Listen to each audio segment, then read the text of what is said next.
Hey guys, welcome to the day 2 video of lesson 14.2. So yesterday we talked about the fossil record and how it can be used as evidence of evolution. We talked a little bit about transitional fossils, which are like the Archaeopteryx, which is like a mix between a bird and a dinosaur, which shows the evolution from dinosaurs towards birds. We also talked about how some fossils are just very large versions of organisms that we have today, or that's kind of what they appear to be. So we can see that there's common ancestry between some organisms that lived a long time ago and organisms that live today just based on their bodies, right? Today we're going to talk about comparative anatomy. So comparative anatomy is basically the study of body parts of organisms and body parts of other organisms and seeing if there's a possibility that they could be related. All right, so we're going to talk about homologous structures, vestigial structures, and analogous structures. All right, so homologous structures, anatomically similar structures inherited from a common ancestor.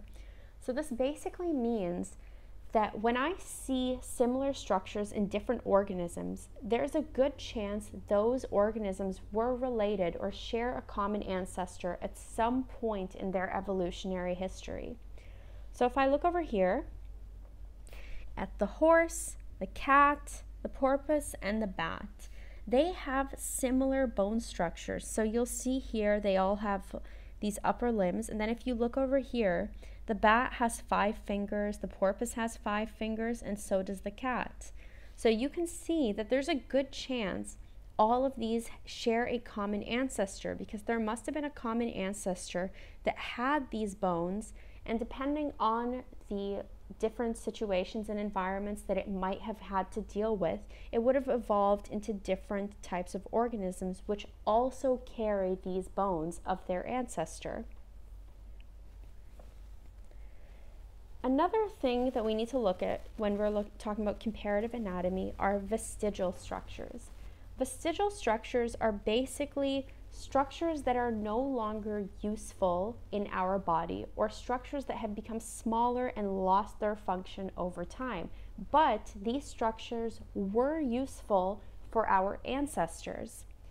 So if we want to look at the example of wisdom teeth. Wisdom teeth are teeth that grow out into the back of your mouth when you turn about 18 or in your low 20s. These are extremely painful. You will have them removed. We are lucky enough to have dentists in this day and age so that we can get that done. But basically, wisdom teeth grow into the back of your mouth, and our jaw doesn't have enough space for these wisdom teeth to grow in. So for a long time, people wondered, why do we even grow wisdom teeth? We don't need them, and they ruin all the rest of our teeth. So why do we still have them? So the idea here is that wisdom teeth are a vestigial structure because our ancestors had much larger jaws than us. So when they grew their wisdom teeth, there was space for them to grow into, right? Because their jaws were larger, because they lived on a very heavily plant-based diet. As humans started to eat more and more and more meat, our jaws started to become smaller, but the wisdom teeth didn't disappear.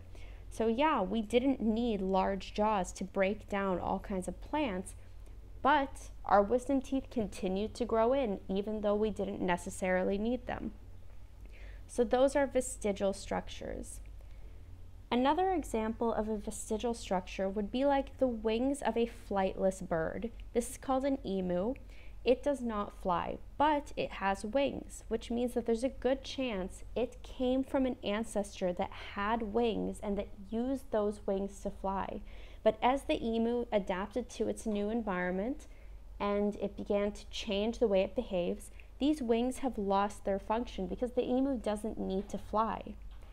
Another example of a vestigial structure would be like the human tailbone. A lot of organisms have tails. We also have a tailbone. However, it doesn't serve any purpose to us. And it's small. Vestigial structures in general were very useful to our ancestors, but over time, as we stopped using them, they began to get smaller and smaller and smaller and lose their functions. In fact, some people in this world nowadays are lucky enough that they never grow their wisdom teeth. Remember, wisdom teeth are extremely painful, so it's a lot better to not grow them in. And some people have evolved the ability to not grow them. But that's a very small number of people. All right, so we talked about homologous structures and vestigial structures. The last thing we need to talk about are analogous structures. Now, analogous structures are structures with the same purpose and function, but they are not inherited from a common ancestor. So, for example, if two organisms have the same type of feature, but the two features are so different in the way that they look that there's no way they had come from the same ancestor. An example of this would be like the wings of a bird and the wings of an insect. So if I look here at the bat versus the bird's wings, I see similar bone structures all over the place. I see similar bone structures here and here and here and here. So these are actually homologous structures because they're thought to have come from the same common ancestors. But when I look over here at the wing of an insect, I don't see the same features. I don't see any bones. I don't see any feathers or any skin or anything like that. Instead, I see a completely different material and a completely different structure. But they all do the same job. This is why they're called analogous structures. Even though they all do the same job, they did not evolve from the same common ancestor. So the bird and the bat had an ancestor, and the insect also had an ancestor. And it's possible that they had grown in the same environment and needed to adapt the ability to fly, but they didn't come from the same ancestor. The insect developed wings on its own, and these organisms developed their wings in a completely different and separate way. This is why they're called analogous. So they do the same job, but they did not come from the same ancestor. Homologous structures, they don't necessarily have to do the same job, but they appear similar and they did come from the same ancestor. These ones did not, right? And vestigial structures are like your wisdom teeth. They came from your ancestors, however, you don't use them anymore, and over time they begin to lose their function and even disappear sometimes. All right, so now you're gonna go and you're gonna do the worksheet, and then you're gonna do the quiz as usual, and good luck.